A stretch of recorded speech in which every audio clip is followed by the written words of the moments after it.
एक दिन राम जी जब राज्य का कार्य देख रहे थे, तब उन्होंने लक्ष्मण जी से कहा कि यदि एक राजा नियमित रूप से अपने सेवकों द्वारा किए गए कार्यों की जांच नहीं करता है, तो उसका अंत राजा नृग की तरह हो सकता है। लक्ष्मण जी ने पूछा कि राजा नृग कौन है? राम जी ने बताया कि वह उनके पूर्वज इक्ष्वाकु के पुत्र है। वह कुल के सर्वश्रेष्ठ राजाओं में से एक थे। वह एक अच्छे और न्यायप्रिय राजा थे। उन्होंने प्रजा बहुत प्यार करती थी। एक समय एक यज्ञ के दौरान उन्होंने 10 लाख गायें दान में दे दी थीं। दुर्भाग्य से दान में दी गई गायों में से एक वापस शाही अस्तबल में चली आई। उनके नौकरों ने इस बात पर ध्यान नहीं दिया और लापरवाही दिखाई। जिस ब्राह्मण को गाय भेंट की गई थी, उसने हर जगह गाय की तलाश की। नृग ने अनजाने में वही गाय दूसरे ब्राह्मण को दे दी। दूसरा ब्राह्मण गाय को वापस घर ले जा रहा था। तभी पहले ब्राह्मण ने वहां आकर दावा किया कि गाय उसकी है। दोनों व्यक्ति आपस में लड़े और विवाद सुलझाने के लिए राजा के पास आए।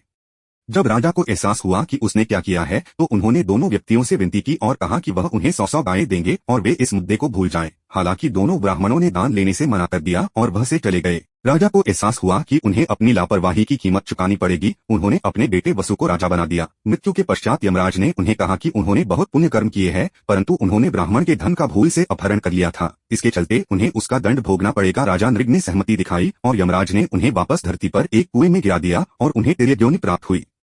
राम जी ने बताया, नारायण का एक अवतार जो यदु वंश में पैदा होंगे। राजा नृग अभी उनकी प्रतीक्षा कर रहे हैं।